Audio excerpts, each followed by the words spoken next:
The pregnant widow stepped into the dusty auction yard, hearts whispering she was mad. But when a man kicked his wounded brother aside, she bought him, and his daughters, before the world could blink. Sold to the lady in black. The gavel cracked through the hot Texas air like a gunshot. All eyes turned to the far side of the auction pit where she stood, belly round with child, eyes flint and fire. Her black mourning dress clung to her like a warning. Folks whispered, "She's got no husband. She's pregnant and buys a man. She's lost her mind." But Clara Reed didn't flinch. Her boots crunched through the hay-strewn dust as she stepped forward to where the wounded rancher had just been tossed like meat onto the back of a wagon.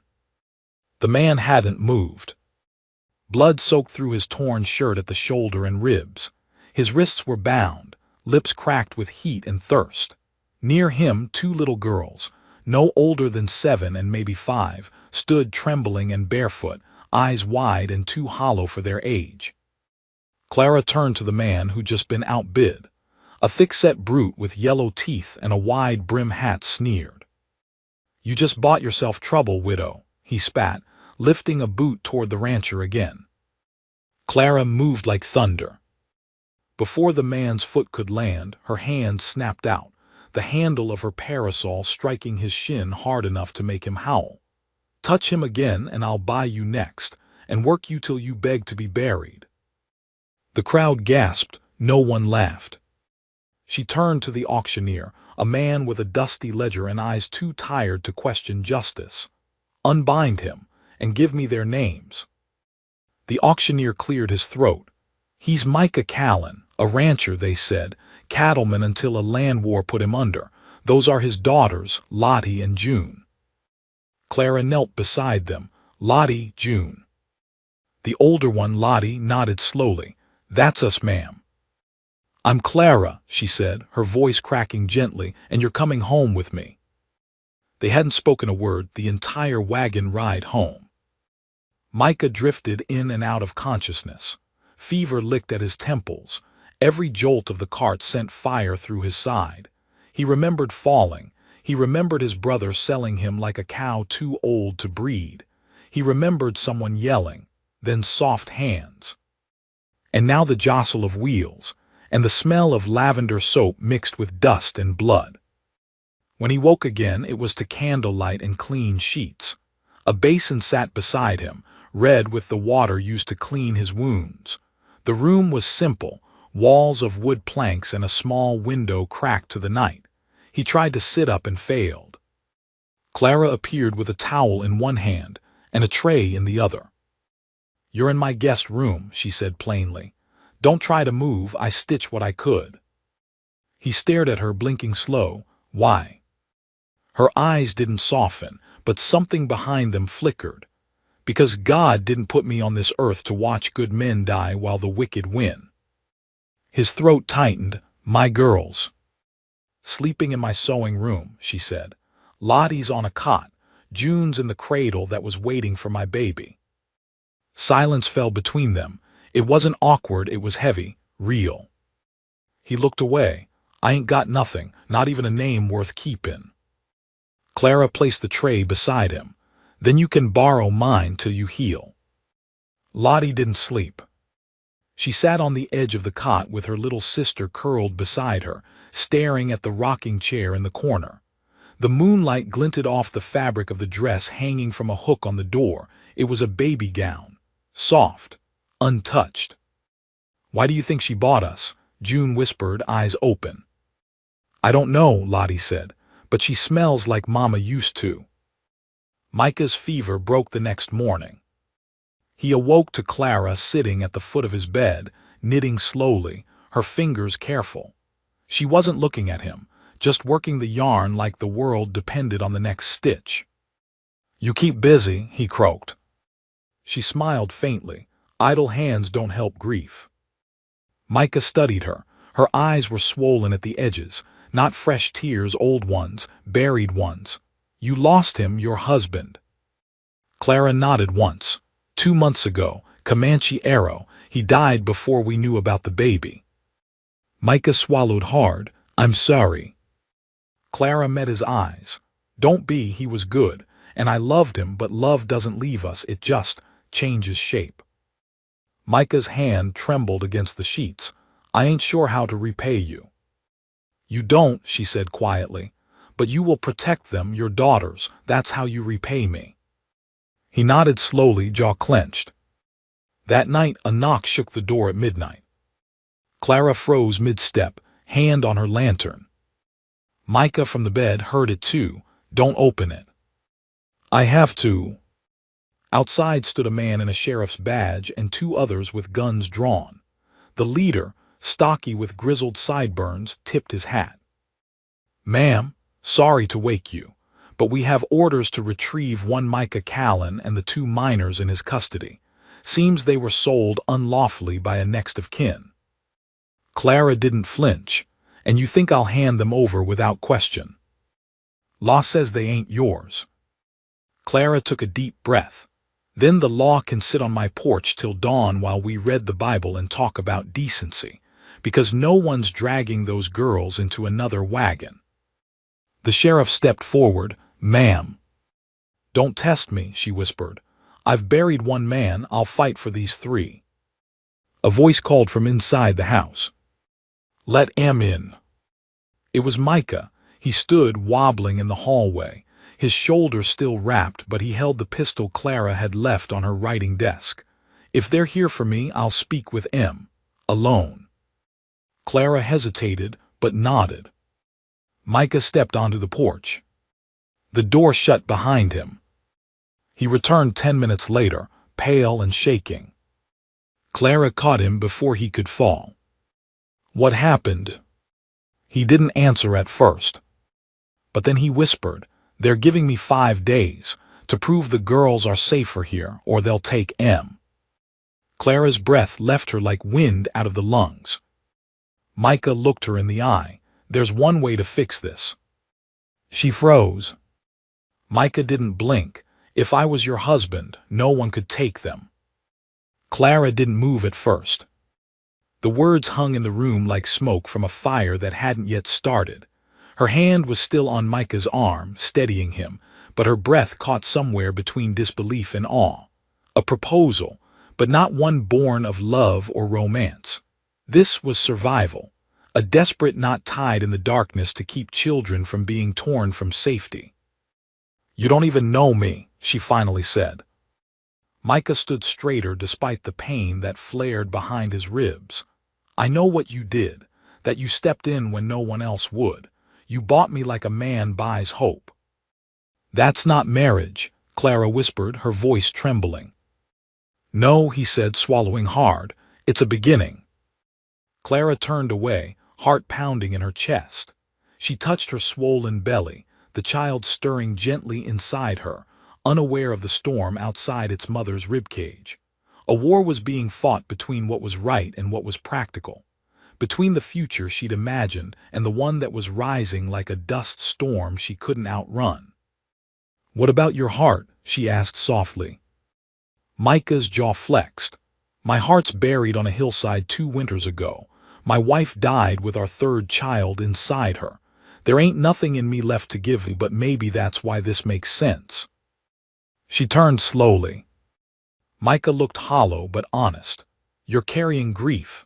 So am I. Maybe we can carry it together. Even if there's no love now, maybe something like it grows where kindness starts. Clara's eyes glistened, not with tears but recognition. The same hollow had lived inside her since Matthew died. This wasn't a man asking her to save him. It was a man offering his name to save her and the children. The silence stretched long. Then Clara gave a single, tearful nod. They were married 3 days later by Reverend Tobias in the parlor. No music, no guests, just Clara in a pale blue dress that once belonged to her grandmother, and Micah in the only clean shirt that didn't cling to his healing wounds. The girls stood beside them, eyes wide and uncertain, still trying to understand what was happening. Reverend Tobias looked over the small gathering. Marriage is not always born in the furnace of romance, but often in the crucible of hardship. Do you vow to protect each other?" "I do," Micah said first, voice low but firm. "I do," Clara whispered, her hand tightening in his. "And these children?" the Reverend asked, eyes shining with understanding. "Will you protect them like your own flesh, no matter what sorrow or danger comes?" "I will," they said in unison. The Reverend smiled. "Then by the authority granted to me, I pronounce you husband and wife. May God be your guide." They sat in silence later that night, the girls tucked away, the house still. Clara poured tea. Micah didn't touch his. They weren't strangers anymore, but they weren't lovers either. They were something in between, bound by necessity, tied by a vow neither had expected. "You don't have to pretend," Clara said suddenly. "If it's too much, the girls, the baby coming, you can sleep in the barn." Micah looked up. "Do I strike you as the kind of man who hides from his promises?" "No," she admitted. "You strike me as the kind of man who breaks under too much weight." Micah leaned forward. "I'm not proud of how I got here. My brother betrayed me, stole my land, threw my girls into the hands of men who'd sooner see them chained than safe. I've failed them." "You didn't fail them," she said fiercely. "You lived, you held on. That's not failure, that's defiance." He stared at her for a long moment. "You always speak like that." "Only when I believe someone's worth saving." Morning came with a letter, nailed to the front post. Micah stepped outside, saw the folded paper pinned beneath a rusted horseshoe nail. His name was written in messy scrawl. He read it once, twice, then handed it silently to Clara. "You may have tricked the law with your wedding, but I'll be back. I'll take the girls back one way or another. They're mine, always were. E. Callan." Clara looked up slowly. "Your brother." Micah's eyes darkened. "Elia's." "And he thinks children are property?" she asked coldly. Micah nodded. "He does, always did. He used them for sympathy after his wife left. When I refused to let him hurt them, he turned on me." Clara folded the letter neatly, then dropped it into the hearth fire. "We're not afraid of him." Micah didn't answer. He only sat down, hand absently drifting to the pistol resting on the table beside the lamp. That afternoon, Lottie approached Clara while she folded baby clothes in the sunlight of the front room. I mean Mama Clara." Clara turned slowly, her breath catching. It was the first time either girl had called her anything other than ma'am. "Yes, sweetheart." Lottie twisted her fingers. "Do you think, if I learned to cook real good, you'd let me help when the baby comes?" Clara knelt, tears suddenly prickling behind her eyes. "You do want to help me?" Lottie nodded. "You helped us." Clara opened her arms and Lottie folded into them like a bird into its nest. That small frame trembled and Clara held her long and tight. "You never have to prove your worth to me," she whispered. "You're already enough." But Elias came back. It was the 6th night after the wedding, wind howling through the cracks in the barn, and the moon bleeding light across the yard. Micah had gone to check on the horses. Clara stood at the stove stirring broth when a crash came from the back door. By the time she turned, Elias was already inside. A gun in one hand, the smell of whiskey clinging to him like rot.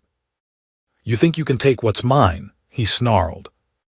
Clara's hands flew to her belly. "They're not yours, they never were. They were born on my land, fed by my table. You think a wedding makes you their mother?"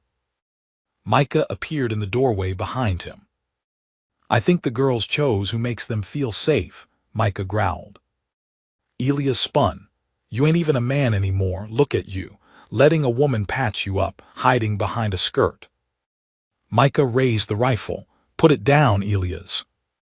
But Elias only laughed and raised his own gun. A crack split the air. Elias stumbled back, then fell. Micah stood shaking, the rifle still smoking. Lottie screamed from the hallway. June burst into sobs. Clara moved fast, pulling the girls behind her as she crouched, her own hands trembling. "Don't look," she whispered to them. Don't you dare look." Micah dropped the rifle, breathing hard. "He was going to kill you," he rasped. "I know," Clara said, her hand reaching for his. "But now we have to protect the girls from what they saw." Micah nodded slowly, falling to his knees. Then, in the quiet, Lottie stepped forward and wrapped her arms around him. "You didn't fail us," she whispered. "You saved us." And for the first time in years, Micah wept. Not because he was weak, but because something long frozen inside him had cracked open and light, however faint, was beginning to shine through. The body was buried before sunrise. Micah didn't ask for help. He dug the hole himself, one arm bandaged and stiff, sweat burning in his eyes. He didn't say a word when Clara came out in her shawl with a cup of water. He just kept digging, like if he stopped for even a second, the truth of what had happened would swallow him whole. She didn't press him. She just placed the water nearby and watched the first slivers of pink light creep over the hills. Lottie and June were asleep upstairs, curled in the same bed like kittens clinging to warmth. Neither one had spoken since the shot. Clara finally stepped forward when the shovel hit stone. "You did what you had to," she said gently. Micah looked up, his eyes haunted. "He was still my blood." "No," Clara said firmly. "He stopped being your brother the day he laid hands on a child." He stared at her as if searching for some piece of mercy to lean on. She didn't flinch. "We bury the past, then we raise the living." The girls were quiet the next morning. Lottie helped slice bread for breakfast, her small fingers careful, her mouth set in a firm line. June clung to her doll and stared out the window like she expected the wind to whisper threats. Clara watched them both and set her mug down. "Today we clean the porch." Lottie blinked. "Why?" "Because it's dusty and the sun's shining," Clara replied, her voice bright. "And we've been living under shadows too long. Let's put our hands to something good." So they scrubbed. Clara fetched a pail and soap, and together they worked on the front steps until their sleeves were wet and their faces flushed. June giggled for the first time when Clara accidentally splashed her with suds. "Got you?" Clara teased. June beamed. "Do it again." Micah stood just inside the door, leaning on the frame, his bandaged ribs wrapped tight beneath a clean shirt. He watched the scene with an expression that flickered somewhere between disbelief and longing. He hadn't seen the girls laugh like that in months, maybe longer. That night Clara tucked them in and sang a hymn low and soft. When she turned to leave, Lottie reached for her hand. "Don't leave yet," she whispered. So Clara stayed. She sat at the edge of the bed, one hand on Lottie's, the other resting on her own round belly, and in the stillness of that moment something shifted. The girls were no longer guests, no longer burdens. They were hers, bone of her heart if not her womb. But not all ghosts stay buried. Word spread fast in a town as small as Briar Hollow. The lawman, Sheriff Enloe, came knocking 3 days later, his hat in his hands, his expression unreadable. Micah met him on the porch. Clara stood behind the screen door, her hand hovering protectively over her belly. "Even in, Micah," the sheriff said. "Sheriff," Micah replied, his voice calm. "You hear about Elias?" "I am. I didn't want to kill him." "I know." Sheriff Enloe sighed and glanced toward the field. "You filed a statement." "Didn't seem right. Thought it was family business." "Normally I'd agree," the sheriff said slowly. "But his cousin's stirring trouble in town. Says you married just to dodge custody and then ambushed Elias in cold blood." Clara opened the door. "That's a lie." The sheriff looked at her, his eyes kind.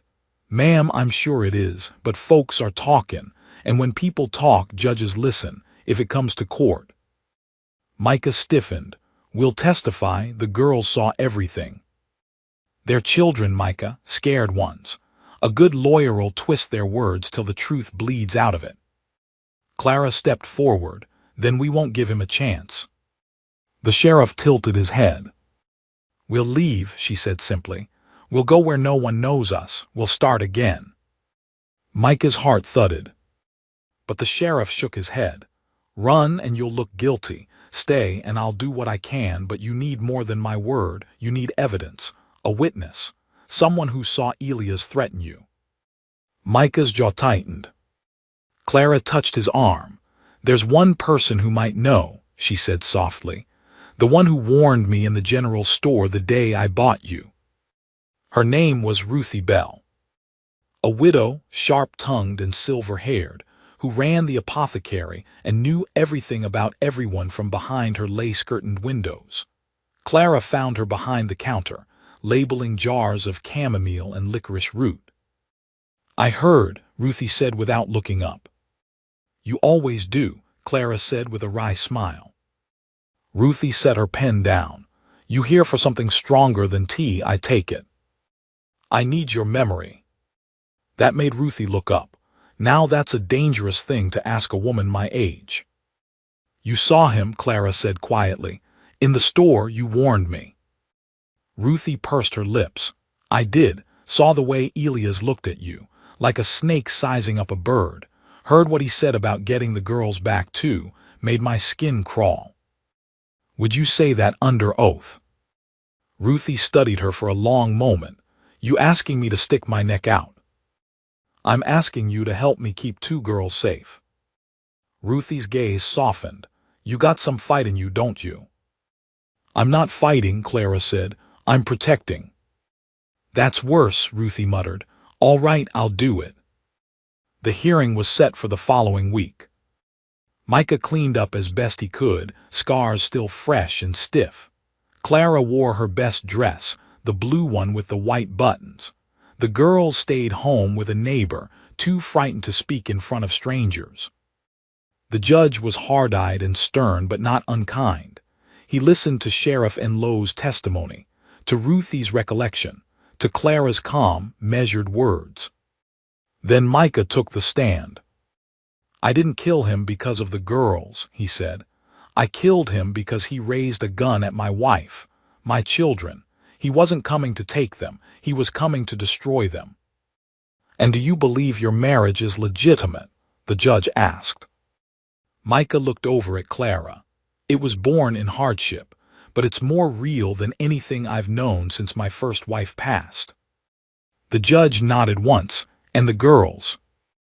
They're mine by love, Micah said. If the law won't give me more, I'll settle for that. The courtroom was silent as the judge shuffled his papers. Then finally, I find no cause to prosecute. The marriage is legal. Custody remains with the couple. Case dismissed. Micah let out a breath he hadn't known he was holding. Clara's eyes brimmed with tears, and when the gavel struck, it echoed like thunder, but it felt like mercy. They rode home in silence, hands clasped, the wind cool against their faces. That night, as the girls danced in the parlor to the sound of Clara's humming, Micah stood by the fire, watching. Clara approached. We're safe now. Micah looked at her, something shifting behind his eyes. No, we're something better. She tilted her head. What's that? He reached out, resting his hand over hers, over the round curve of her belly. We're a family. And in the flickering lamplight, for the first time in years, hope didn't feel like a stranger. It felt like home. But the peace wouldn't last. 2 nights later, Micah went out to check the fence line. He never came back. Clara knew something was wrong the moment the clock struck midnight. Micah had taken his rifle and said he'd only be out an hour, just to check on the fence near the northern pasture where the cattle had been spooked the night before. He'd kissed her temple, smiled faintly at Lottie, who handed him a biscuit in a napkin, and promised he'd be back before the fire burned down low. But midnight came, then 1, then 2. And still no Micah. The house creaked with the weight of silence. Clara sat by the window, one hand resting on her swollen belly, the other holding a cold cup of tea. She didn't wake the girls. Something in her soul told her this night didn't need their fear layered atop hers. She just waited, prayed, whispered his name. At 3:30, the sound of hooves broke the stillness. Clara stood too fast, her back tightening with the weight of the child inside her. She rushed to the door, flung it open, and saw the sheriff's horse. Sheriff Enlow dismounted slowly, his hat in his hands again, his face pale beneath the brim. His boots crunched against the frosted grass as he stepped onto the porch. He didn't speak right away. That silence was worse than a scream. Clara gripped the doorframe. "Tell me." "He's alive," the sheriff said quickly. "Barely." Clara staggered, her knees nearly giving way. "What happened?" "He was ambushed. Found him near the North Creek, half covered in snow. Someone hit him over the head and left him for dead." "Who?" Enlow's jaw was tight. "Best I can figure, someone didn't like how the trial ended." Clara's heart pounded. "The cousin." "Maybe, or someone Elias paid off before he died. We'll dig." "Where is Micah now?" "I took him to Doc Whitley's. He's breathing, but it's shallow. Head wounds bad, could be days before he wakes if he wakes." Clara's hand went to her mouth. The sheriff looked at her belly, then toward the upstairs window where Lottie and June still slept. "He's strong, Clara, if anyone can pull through." She didn't hear the rest. She was already gathering her shawl, her boots, the thick coat she'd patched for Micah weeks ago. She kissed both girls lightly on the forehead, whispered that she'd be back by breakfast, and rode with the sheriff into town beneath the thinning stars. Micah looked like a man caught between this world and the next. The bandage around his head was stained dark red. His lips were cracked. His skin had lost all its warmth, but his chest still rose, slow and shallow, as the old doctor wiped a cloth across his brow and muttered under his breath. Clara didn't cry, she couldn't. She sat beside the cot and took his hand gently, brushing the calluses with her thumb. "Come back to me," she whispered. "You said we were a family. Don't let that be the last thing you ever said to me." She stayed like that until dawn, humming the same hymn she sang to the girls. Back at the ranch, Lottie awoke to an empty house. At first she thought it was a dream. The fire was low. June's head was on her shoulder, but the smell of coffee was absent and Clara's footsteps, always so rhythmic like a lullaby, were missing. Then she saw the note on the table. "Gone to town. Micah's hurt. I'll be back. Stay inside. Lock the doors. Be brave." Lottie's chest squeezed so tight she couldn't breathe. "June," she whispered, shaking her sister. "Get up." June blinked, her eyes foggy with sleep. "What's wrong?" "We gotta hide." Clara returned just after noon. She was exhausted. Her eyes ached from lack of sleep, and her throat was raw from holding in sobs. But the sight of the house, still standing, chimney puffing smoke, was enough to keep her moving. Until she opened the front door. The house was empty. No laughter, no footsteps, no little dolls scattered across the rug, just a trail of small muddy footprints leading from the back door into the woods beyond. She screamed their names. Nothing. Panic surged so hard she dropped to her knees.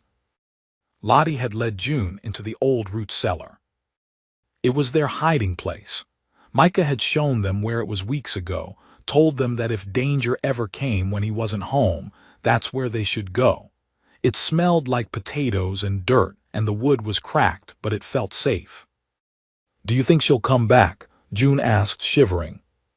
"She said she would," Lottie whispered, holding her close. "We just gotta wait." They didn't know how long they sat there. The sun shifted. Their legs grew numb. Lottie whispered stories to keep June from crying. Tales of brave ranchers and mighty women who protected babies with nothing but grit and a prayer. Then came the knock. Soft at first. Then harder. Then the voice.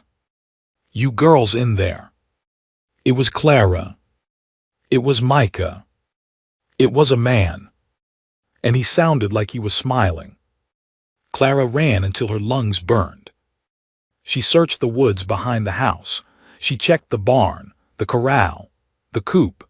She screamed their names again and again, tripping over roots and falling to her knees in the frost. Then she saw it. The faint outline of a bootprint near the well. Too big to be Lottie's, definitely not June's. Her heart stopped. She turned and bolted toward town. The man outside the root cellar knocked again. "I ain't here to hurt you, just wanna talk." Lottie covered June's mouth. The door creaked. Then the man laughed. "Well, if you ain't gonna come out, maybe I'll just light this here match and see how quick you change your mind." June gasped. Lottie's eyes went wide. Then a thud. The man yelped. Another thud. Then silence. Then the door opened, and sunlight poured in. And standing there with a pitchfork in her hand and fury in her eyes was Ruthie Bell. "I came to check on y'all," Ruthie muttered, her hands shaking. "Got a feeling something wasn't right. Heard that snake muttering to himself by the barn. Took care of him." She helped the girls out one by one, clutching them to her chest. "It's all right now. You're safe." Lottie stared at her. "You hit him. Square on the back of his head. He'll be seeing stars till Judgment Day." June sniffled. "I was scared." Ruthie knelt. "That's what courage means, baby. Being scared but not quitting." Clara arrived at Ruthie's cabin just as the sheriff was hauling the unconscious man into town. The girls ran into her arms like the floodgates had broken. Clara wept, holding them both, rocking them back and forth. "I thought I lost you," she whispered over and over. "You didn't," Lottie sobbed. "We waited just like you said." Micah woke 3 days later. The first thing he saw was the curve of Clara's belly beneath a quilt, her hand resting on it like she was guarding treasure. Then he saw Lottie asleep in the chair beside him, June curled up at her feet. He blinked. "We still here?" Clara smiled through her tears. "By God's grace we are." He reached for her hand. She gave it. "I thought I lost everything," he whispered. "You almost did," she said, "but we fought back, all of us." He looked around, dazed but smiling. "I didn't think I'd ever have this again." Clara leaned forward, her lips brushing his knuckles. "You didn't have it," she said. "You built it." But peace is a fragile thing in the West. And just as the family began to settle, a telegram arrived. It was addressed to Micah. The handwriting was unfamiliar, but the words were unmistakable. "I know who killed your brother, and it wasn't you." Micah sat up too fast and nearly passed out. Clara caught him, her hands bracing his shoulders before he could slump forward again. "You're not ready to be up," she said, voice gentle but firm. He blinked at the sunlight streaming through the bedroom window, at Lottie curled at the foot of the bed with June half on top of her, and at the telegram in his trembling hand. "I need to know who sent this," Micah said, still breathless, staring at the words again. "I know who killed your brother, and it wasn't you." Clara picked up the envelope. No return address, just the telegram office stamp from Sweetwater Junction, almost 80 miles west near the river crossings. "Micah, if someone knows the truth, then someone's been watching and waiting." He looked at her belly, at their girls. "And that means we ain't safe, not yet." Clara swallowed hard. "Then we find out who it is, together." By the end of the week, the bruises on Micah's face had faded to pale yellow, and the swelling in his skull had gone down enough that Doc Whitley allowed him to walk, slowly, without help. The girls wouldn't leave his side. Lottie brought him his boots every morning. June brushed his beard and declared him handsome enough to ride again. Clara couldn't stop watching him, memorizing every blink, every breath, as if terrified he'd vanish again. Micah let it happen. He didn't mind the fuss. After all he'd endured, the auction, the beating, the frostbite, the fear of losing everything again, he welcomed the warmth, the quiet mornings with Clara's hand in his, the smell of biscuits baking while June and Lottie argued over whose chores were done better. But at night, he read the telegram again, over and over. And on the 6th day, as the sky turned lavender with evening, he saddled the horse himself. Clara met him in the barn doorway. "I'm coming too," she said, chin up. "You shouldn't be riding in your condition," he murmured, adjusting the cinch. "You think I'm letting the father of my child ride off to some unknown town after someone tried to murder him last week?" Micah hesitated. "I don't want to risk you." Clara stepped closer. "Then don't leave me behind." He looked down at her, at the tiny scar above her left eyebrow, at the freckles across her cheeks that no sun could erase. He thought of the day he saw her in that auction crowd, one hand on her belly, the other on a coin purse, buying a broken man and his 2 girls. And he nodded. They left before dawn, riding west with Lottie and June waving from the porch, Ruthie standing guard behind them with a rifle taller than June. Clara had packed dried fruit and biscuits. Micah carried 2 pistols, one hidden in the saddlebag. Sweetwater Junction was dry, cracked, and crooked. Half the storefronts leaned sideways like they'd been built drunk. A single street ran through the middle, ending at the river ferry. The telegraph office was beside a leaning chapel whose bell had long since fallen silent. Micah dismounted with a grunt. Clara helped him steady. The telegraph clerk was a round man with red cheeks and half a mustache. "Name S. Hadley. What can I do for you?" Micah showed him the telegram. Hadley squinted. "Yep, came through 4 days ago. Messenger dropped it off in person." "In person?" Clara asked. "Not over wire?" "Nope, tall man. Wore a hat low and a scarf high.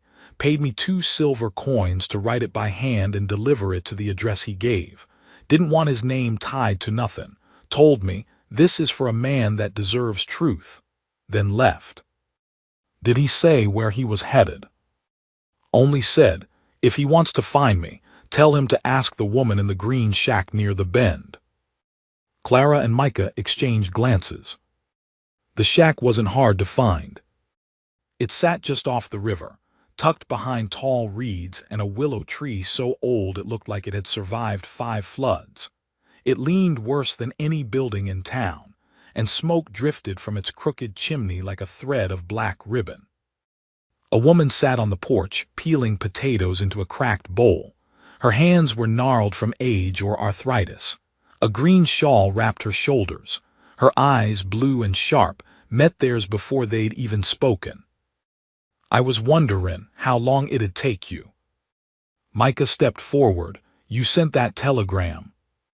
The woman snorted. "Me? Heaven no, but I told him what to write. Poor fool was too nervous to get it straight. Kept asking if you'd remember him." "Remember him?" She nodded toward the porch.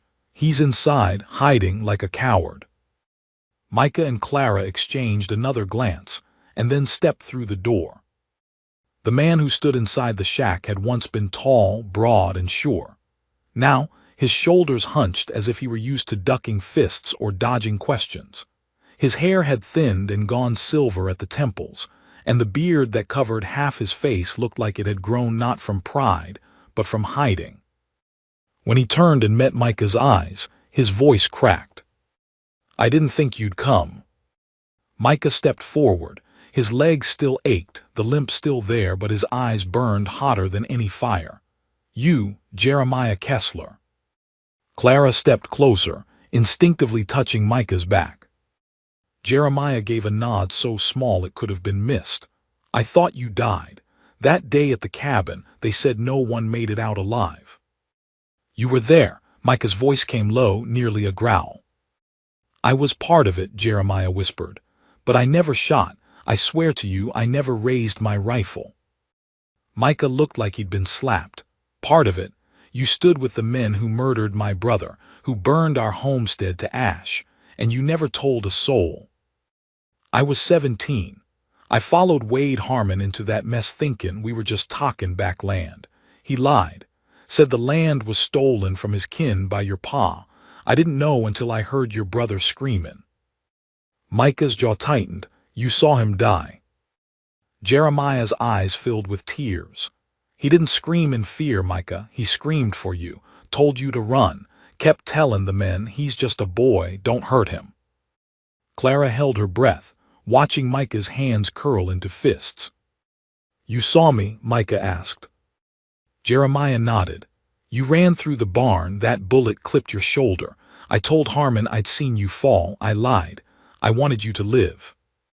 You could have told the sheriff, you could have testified." "I tried." Jeremiah's voice cracked. "Harmon had half the county bought. When he found out I was thinking of talking, he sent men after me. I lost my left hand in a fire set to scare me off." Micah's eyes dropped to the man's gloved hand. He hadn't noticed before, but now the shape looked stiff, unnatural. Jeremiah peeled the glove off slowly, revealing a burned, gnarled stump where his thumb and most of his palm used to be. "I left everything," Jeremiah continued. "Changed my name, hid. But when I saw the flyer, when I heard they'd put you in chains for Harmon's death, I knew I couldn't stay quiet." Clara's voice was soft but steady. "Then why not come to the ranch, tell the sheriff directly?"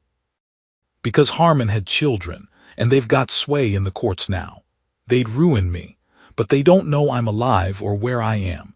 If I showed up in town, I'd vanish before I could speak a word." Micah stood silent, staring at a man he once called a cousin. Jeremiah stepped closer, voice trembling. "I wrote it all down, everything, every name, every time. I kept a record just in case. It's buried out back. I didn't want to die without someone knowing the truth." Micah didn't speak for a long time. Then finally, with pain in his voice, he said, "You let me suffer a decade under the weight of that fire. My brother's blood on my hands. My girls think I'm strong, but they don't know what I see every time I close my eyes. You let me rot. And now you want peace." Jeremiah looked down.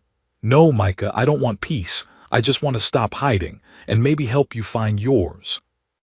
The record was real. Dozens of pages, wrapped in oilskin and buried in a rusted tin behind the shack, just like he said. Micah and Clara read every page by lantern light that night. Names Micah hadn't thought of in years.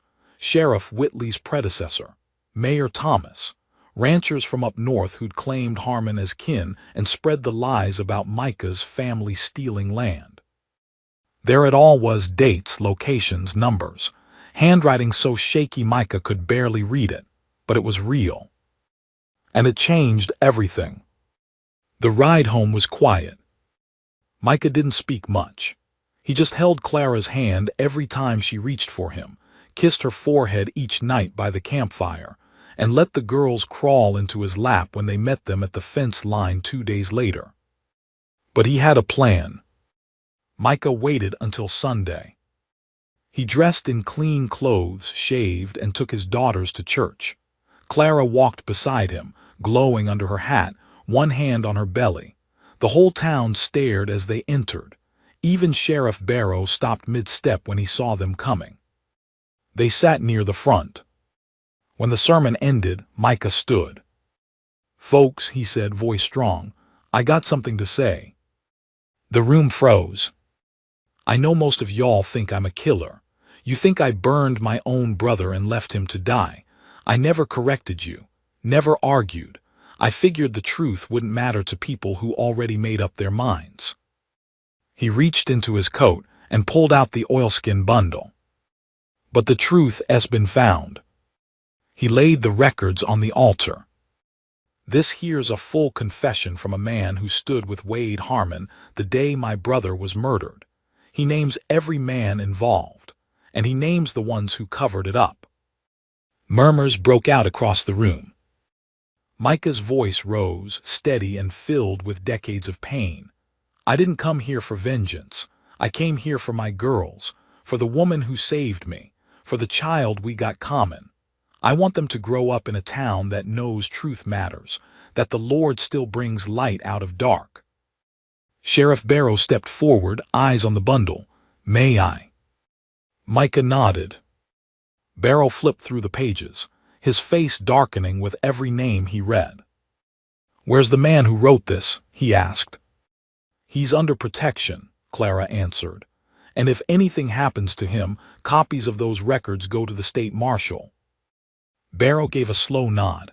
"Then we've got work to do." By Thursday, 4 men had been arrested.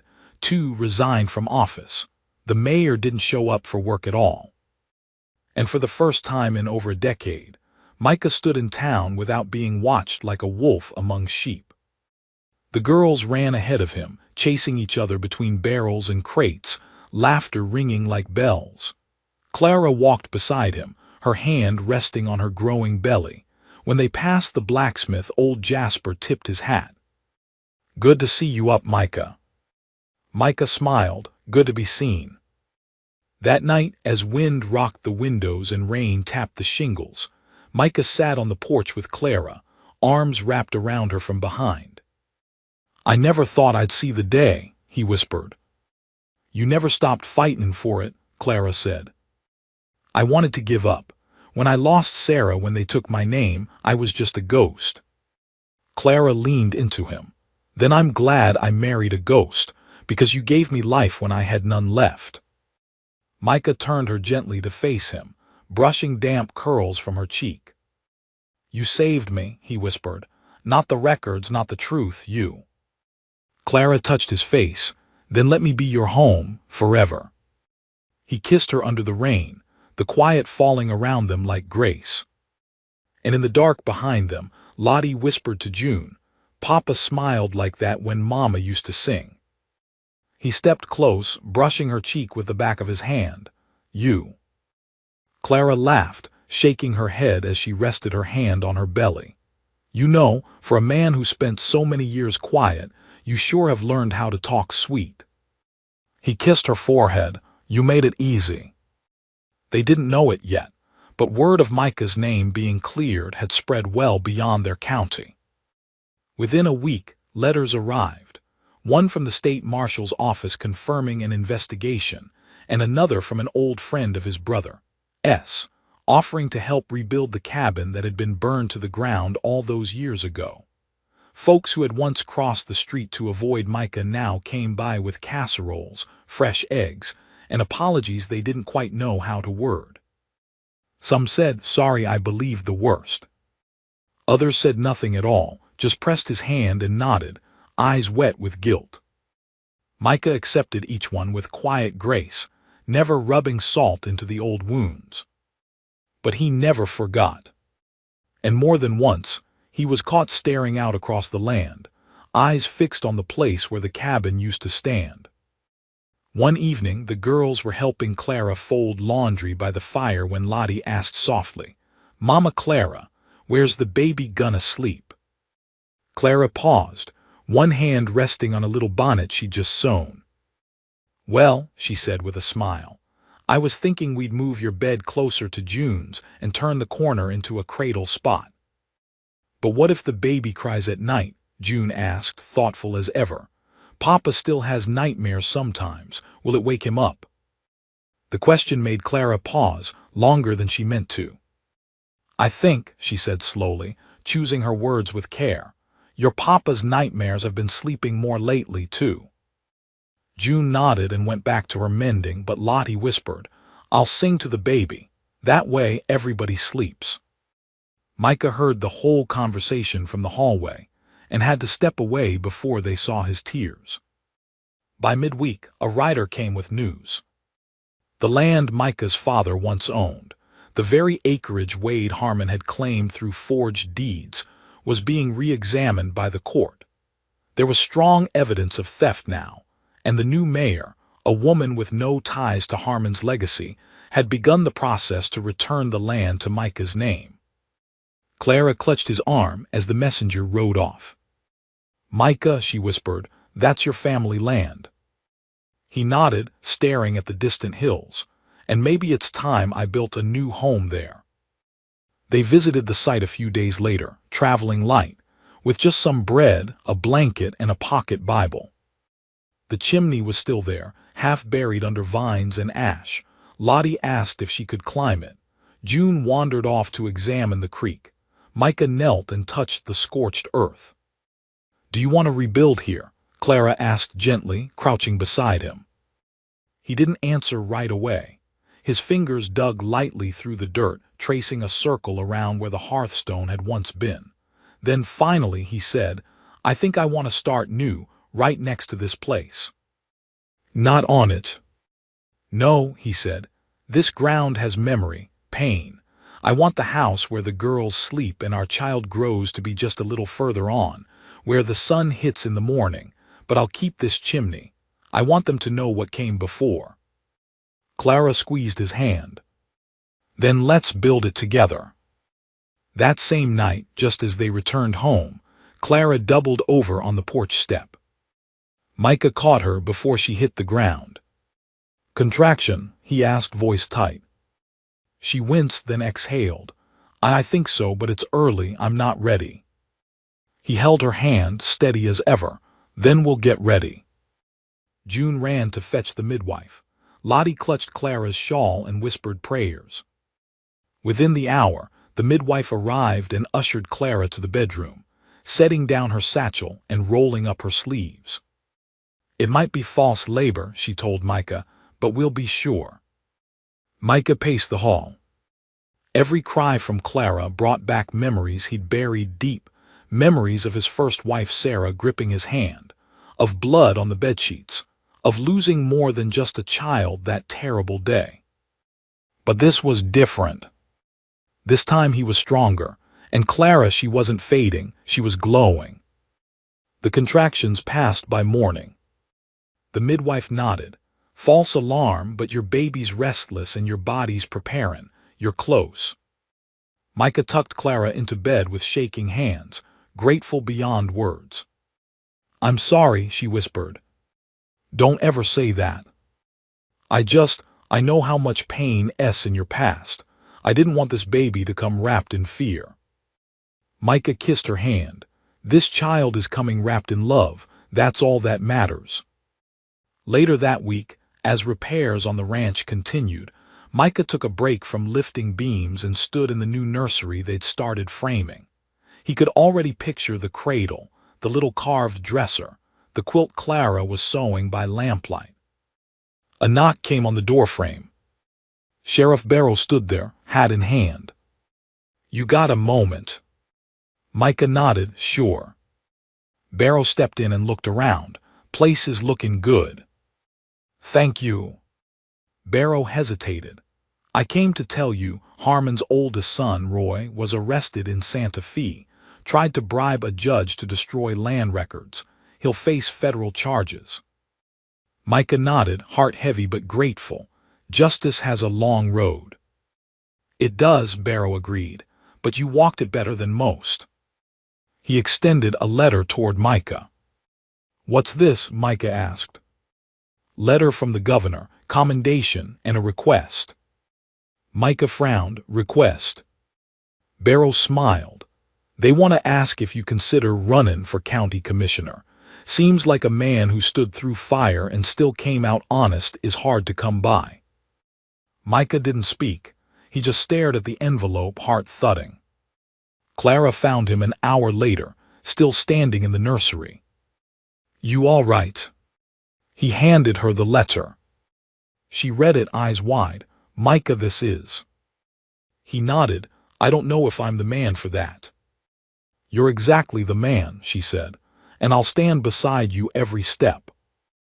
That night, under a sky filled with stars and the sound of frogs croaking down by the creek, Micah sat on the porch with both girls asleep against his sides. Clara rocked in the chair beside him, one hand on her stomach, humming a quiet hymn. Micah watched the horizon, then looked down at his daughters, then at his wife. He spoke without turning his head. "You know what I think." "What's that?" "I think the Lord doesn't just restore what was lost. Sometimes he gives you something you didn't even know you needed." Clara's eyes filled with tears. "And sometimes," she whispered, "he gives it back sevenfold." Micah reached over, took her hand, and held it against his heart. "Then let's build this life, Clara, from the ashes, all of it." But before she could answer, Clara gasped and grabbed his arm. Micah turned, eyes wide. What is it? Her breath came quick, her hand gripping tighter. I think, Micah, I think it's time. Clara's voice shook as she clung to Micah's arm. I think it's time. Micah didn't ask again. He saw it in her eyes, the tightness of her jaw, the sudden shift in her breathing, the way her hand found his and didn't let go. He'd seen it before. But this time there was no fear in him. Only urgency. Only faith. He scooped her into his arms without a word and carried her into the house, through the flickering lantern light, past the rocking chair where she'd hummed to the unborn child only moments ago. The floorboards creaked beneath his boots, and the hush of the world outside disappeared behind the closing door. June, Lottie. The girls woke immediately, Lottie rubbing her eyes and June already on her feet. It's the baby, June whispered, running for the water bucket. I'll get Miss Martha, Lottie said, already racing for her shoes. Micah's voice was calm but firm. Go, fast and careful. He carried Clara to their room and laid her gently on the bed, brushing the hair from her damp forehead. Her hand found his again. I'm not ready, she whispered, trembling. Yes, you are. No, it's too soon. What if something goes wrong? Micah knelt beside her, both hands on hers. Then we face it together, like we've done everything else. You hear me, Clara? Her eyes were wide, tears pooling. I don't want to lose you, she choked out. You're not going to, he said, because I've already lost too much, and God didn't bring us this far just to leave us. He kissed her hand, then her cheek, then whispered into her hair, You are the strongest woman I've ever known. She let out a small sob and nodded. Okay, okay. Martha arrived within minutes. The old midwife moved with surprising speed and purpose, even at her age. She entered like a storm, quiet but absolute. Boil water, she said to June. Bring me clean towels. Lottie, get your little hands washed and stay nearby, but don't hover. Micah stepped back, then forward again, hovering despite himself. You stay, Martha said, nodding at him. She'll need you, just don't faint. Clara managed a weak smile. He won't. And Micah didn't. He stood beside her, wiping her forehead, holding her hand through every shudder and cry, every deep breath and whispered prayer. The house faded away, and time seemed to stretch, each minute longer than the last. Outside the stars wheeled on, the night deepened. And then, a sound. So small, so thin at first it barely rose above a whisper. Then louder. A cry. Then another. And then silence. And for one horrible heartbeat, Micah thought. But then Martha turned, smiling, tears in her eyes. She lifted the small bundle, slick and squirming, and handed the child to Clara. It's a boy, she said. Clara sobbed, clutching the baby to her chest. Micah dropped to his knees. A son. After years of silence, after war, after wounds and shame and fire, he had a son. And a wife who lived. And 2 daughters who stood in the doorway, crying and laughing all at once. He could hardly speak. He leaned forward and kissed Clara's forehead, then kissed the baby's crown, damp with birth and heat. What will we name him? Clara whispered. Micah stared at the tiny face, then said softly, Elias. Clara looked at him, after your brother. Micah nodded. He's the reason I survived, and now this child, he's the reason I'll keep living. They wrapped Elias in a quilt Clara had sewn from scraps, pieces of the girls' old dresses, a square from Micah's shirt, and a bit of lace from her mother's handkerchief. He was small, but strong. He latched easily and curled against Clara's chest as if he had always known her voice. By morning the sun was rising over the hills, and Micah stood out on the porch, Elias cradled in his arms. The land stretched before him, fields that would grow again, barns that would be mended, fences that would hold. The ranch would breathe again, not just as a place to survive but to thrive. Clara joined him, leaning her head against his shoulder. "He's got your eyes," she said. "And your temper," Micah added. "He's a day old." "I can tell already," he teased. The girls came out barefoot, yawning, and clung to their father's sides. "Can we help feed him?" Lottie asked. "You already are," Micah said. "Every smile you give him, every laugh you share, it feeds his little heart." Clara looked at him, her eyes full of wonder. "You really never thought you'd be here, did you?" He shook his head. "I thought I'd die with a rifle in my hand and no one left to mourn me, but now—" He looked at them all, his wife, his daughters, his son. "Now I've got more than I ever dreamed." The land was theirs within the month. The state returned ownership of the Harmon acres to Micah, and he immediately deeded part of it to Clara in her own name, something she hadn't expected. When she asked why, he said plainly, "Because I want you to know you've always belonged here. Not because of me, because of you." They rebuilt together. Walls were raised, a new home taking shape with wide windows and stone hearths. Every nail, every board was a promise of permanence. Clara oversaw the kitchen design, making space for a cradle in the corner and a rocking chair by the window. Micah built a bookshelf by hand, one that would hold the family Bible and the girls' future school books. The first dinner in the new house was simple: cornbread, stew, and fresh milk, but it felt like a feast. They held hands around the table, and June offered the prayer. "Thank you, Lord, for making our family whole, and for baby Elias, and Mama not dying, and Papa smiling more." Micah opened his eyes and laughed, wiping tears away. Clara squeezed his hand. It was a good life. Letters kept coming, people Micah had helped without knowing, families who'd seen his trial and found courage in it. A church in another county wrote to ask if he'd speak to their men about rebuilding faith after war. A boy from town brought a lamb to the gate one morning, saying, "Pa says you're the best man he ever doubted. He told me to give you this for Elias." Micah took the lamb, stunned. Clara whispered later, "See, God restores what was stolen." Micah believed her, now more than ever. And then one Sunday morning, as they walked home from church, Clara took Micah's hand and said something so quietly he nearly missed it. "I never told you this, but the day I bought you at that auction, I didn't know why I raised my hand." He turned to her, surprised. "You mean?" "I mean I had no plan, no idea who you were. I just looked at you and something inside said, that man needs saving. But now I know." She stopped walking, facing him. "I didn't save you, Micah. You saved me, all of us."